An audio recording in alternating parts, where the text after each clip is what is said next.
Hello everyone, I am सिद्धांत। आज का चैप्टर है इकोनॉमिक रिफॉर्म्स। रिफॉर्म्स का क्या मतलब होता है? चेंज। और रिफॉर्म्स और रिवोल्यूशन में ये डिफरेंस है कि रिफॉर्म्स धीरे धीरे कोई चेंज लाती है, मगर रिवोल्यूशन अचानक से बहुत सारी चेंज ला देती है। तो रिफॉर्म्स का मतलब है धीरे धीरे चेंज। तो इकोनॉमिक रिफॉर्म्स कैसे आती है? कोई भी इकोनॉमिक रिफॉर्म्स, चाहे वो इंडिया हो या कोई भी कंट्री हो, वहाँ एक थ्रू पॉलिसी आती है। कोई पॉलिसी पहले आती है, फिर उसमें चेंज आता है। जैसे अभी हमारे मैन्युफैक्चरिंग सेक्टर में मेक इन इंडिया आया, वो एक तरह से पॉलिसी ही था।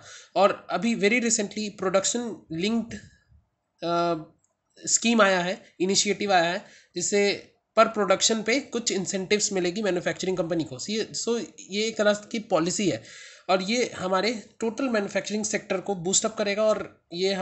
और ये इन टर्न हमारी कंट्री और इकोनॉमी को हेल्प करेगा। सो इकोनॉमिक रिफॉर्म्स का सिंपल मतलब है जो चेंज धीरे धीरे आए, वो इकोनॉमिक रिफॉर्म्स है। और इकोनॉमिक रिफॉर्म्स कैसे आता है? थ्रू पॉलिसी, जिसका लॉन्ग लास्टिंग चेंज है, लॉन्ग लास्टिंग इम्पैक्ट है, और बहुत धीरे धीरे चेंज होता है। वो है इकोनॉमिक पॉलिसी, वो है economic reforms. Now economic reforms हमारे, as in the last chapter हम लोग पढ़े थे कि 3 सेक्टर्स थी broadly: agriculture, manufacturing and the service sector.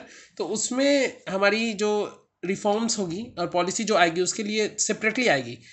For example agriculture के लिए हम पहले भी बहुत सारी रिफॉर्म्स ला चुके हैं, लाइक एपीएमसी एक्ट, जो अब हट चुका है। ये कोरोना में एपीएमसी एक्ट हट चुका है। और दूसरा, कुछ पॉलिसी चेंज हुआ है। पहले एपीएमसी हम लोग लाए थे, agriculture producing market companies, that is a full form the APMC. और हम लोग एसेंशियल कमोडिटीज एक्ट लाए थे for the agriculture sector only. और सर्विस सेक्टर में हम लोग आईटी एक्ट लाए 2000 में। तो ये सब एक तरह से पॉलिसी है, और ये सब हमें हमारे इकोनॉमी को चेंज करती है। और if we take example of the financial sector, as we belongs to the financial sector, तो फाइनेंशियल सेक्टर में हम लोग क्या क्या चेंज लाए? हम लोग सबसे पहले तो हम लोग ट्रेडिंग अलाउ किए, और मार्केट को ओपन किए, प्राइवेटाइज किए। तो ये सब एक तरह से रिफॉर्म्स ही है। ये सब एक तरह से हमारी पॉलिसी चेंज हुई। जैसे 1991 में हम प्राइवेटाइजेशन लाए, तो उससे हमारी इकोनॉमी को फ़ायदा हुआ, हमारी एफडीआईज आने लगी, हमारे यहाँ इन्वेस्टमेंट होने लगा। तो ये सब है इकोनॉमिक रिफॉर्म्स के थ्रू चेंज। अब हम क्वेश्चंस देखेंगे। Indian economy integrated with the world, what does it mean?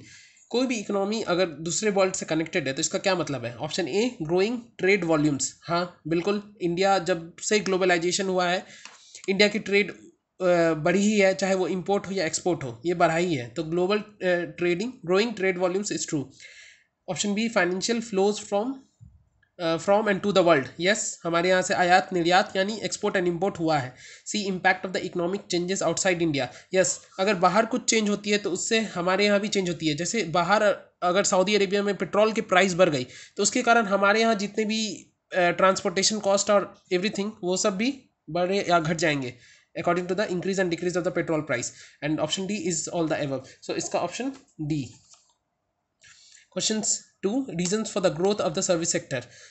Service sector की ग्रोथ के पीछे किसका कारण है? First, synergies provided by the manufacturing sector. Synergies मतलब एक तरह से अगर मैन्युफैक्चरिंग बढ़ रहा है तो सर्विस सेक्टर भी बढ़ेगा। सिनर्जीज मतलब ये हुआ, मतलब मैन्युफैक्चरिंग सेक्टर सर्विस सेक्टर को हेल्प कर रहा है। कैसे? अगर मैन्युफैक्चरिंग इंडस्ट्रीज खुल रही है तो उसमें कंप्यूटर्स लगेंगे, कंप्यूटर्स में सॉफ्टवेयर जो यूज़ होगा वो लगेगा। तो सॉफ्टवेयर अगर यूज़ हो रहा है तो वो सर्विस सेक्टर को ही कहीं ना कहीं फ़ायदा पहुंचा रहा है। Option B is the, so one is true. Option B is liberalisation of the financial sector. Yes, अगर हम जितना मार्केट खोलेंगे उतना ज़्यादा सर्विस कंपनीज, अब IBM आई हमारे यहाँ, कॉग्निजेंट आई, ये सब बाहर की कंपनी है। तो लिबरलाइजेशन से हमारे यहाँ सर्विस सेक्टर का ग्रोथ है। Option C, policy initiatives with regard to information technology. जब से IT एक्ट 2000 आया, तब से बहुत ज़्यादा क्लैरिटी आई सब कोई भी कंपनीज को हमारे यहाँ इन्वेस्ट करने के लिए। तो ये भी हमारे लिए रीज़न है सर्विस सेक्टर के ग्रोथ के लिए। सो इसका ऑप्शन भी D, all of the above. Question 3 अब हम पढ़ेंगे। Prior to the financial sector reforms, the pricing of the financial resources was fixed by. Option A is the regulator decision. जब जब तक फाइनेंशियल सेक्टर रिफॉर्म्स नहीं आए थे, तब तक सब कुछ बहुत ज़्यादा ऑथोरिटेटिव था। मतलब सब चीज़ के लिए साइन चाहिए होता था, सब चीज़ के लिए परमिशन चाहिए होता था, तभी अलाउ होता था। अगर पहले किसी को बाहर घूमने जाना होता था तो पहले आरबीआई से परमिशन लेना होता था। वो जितना अमाउंट सैंक्शन करती थी उतना ही अमाउंट लेके जाया जा सकता था, मगर अब खुला है।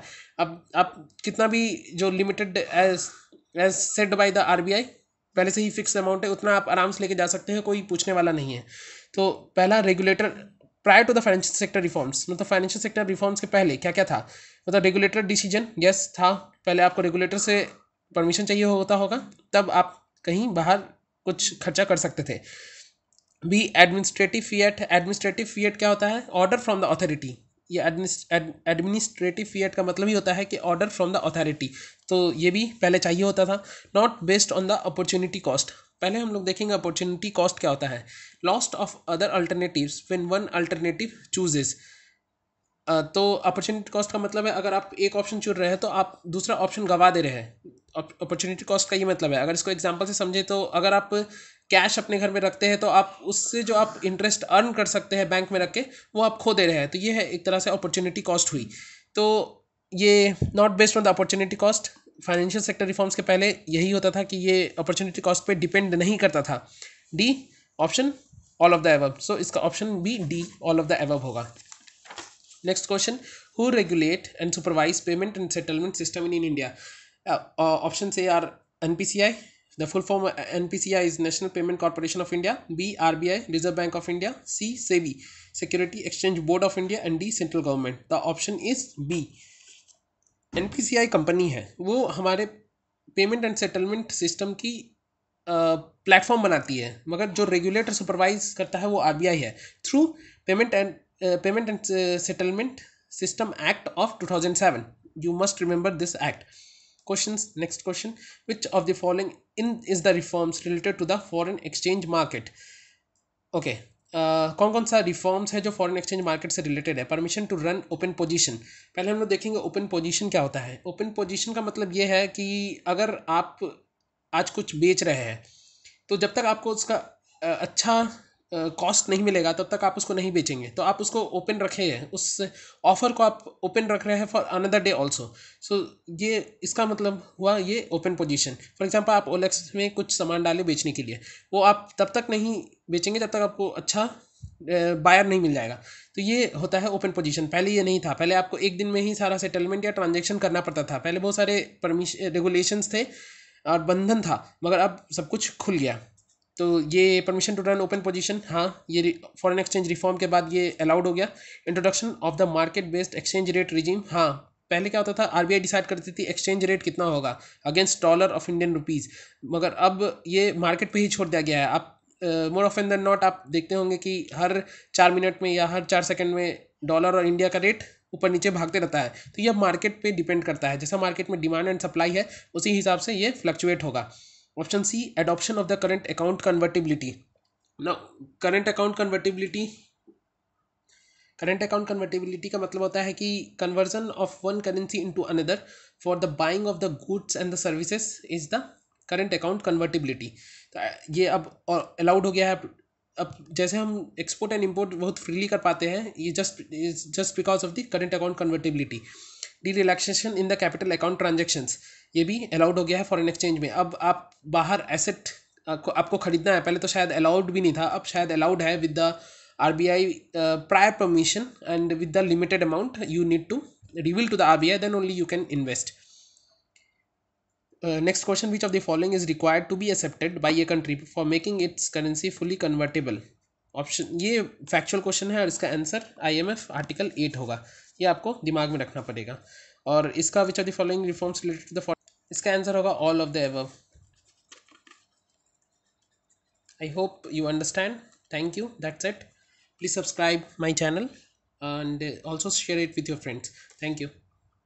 ओके, एक और बहुत ही महत्वपूर्ण जानकारी, जब भी फाइनेंशियल सेक्टर रिफॉर्म्स की बात आएगी तो 3 कमिटीज़ का नाम हमेशा आएगा, जो कि नरसिम्हम कमिटीज़ था 1991 का, नरसिम्हम कमेटी फिर से बना था जो 1998 के लिए है, और एक SH Khan committee working group. ये 3 इंपॉर्टेंट पर्सन का बहुत बड़ा योगदान है हमारे फाइनेंशियल सेक्टर रिफॉर्म्स में। और एक बहुत ही important concept which is known as the in the 1991 the balance of payment crisis. उसमें एक्चुअली क्या हुआ था, मैंने पहले भी आपको थोड़ा बहुत बताया है कि उसमें हमारे इंपोर्ट जैसे ज़्यादा था और एक्सपोर्ट कम था, तो हमारे पास रेवेन्यू कम आती थी मगर हम लोग खर्चा ज़्यादा करते थे। तो ऐसा एक समय आया जब हमारे पास वो इम्पोर्ट का पेमेंट करने के पैसे ही नहीं थे। क्यों नहीं थे? वो इसलिए क्योंकि हम इंपोर्ट ज़्यादा कर रहे थे। तो इसके लिए इसका सॉल्यूशन क्या हुआ? इसका सॉल्यूशन ये हुआ कि हमने प्राइवेटाइजेशन कर दिया, ग्लोबलाइजेशन, प्राइवेटाइजेशन, सब कुछ एलपीजी रिफॉर्म्स ला दी। तो वो एलपीजी रिफॉर्म्स जो था, जो लिबरलाइजेशन, प्राइवेटाइजेशन, ग्लोबलाइजेशन कहलाता है, उसमें क्या हुआ कि हमारे यहाँ इन्वेस्टमेंट आनी स्टार्ट हो गई।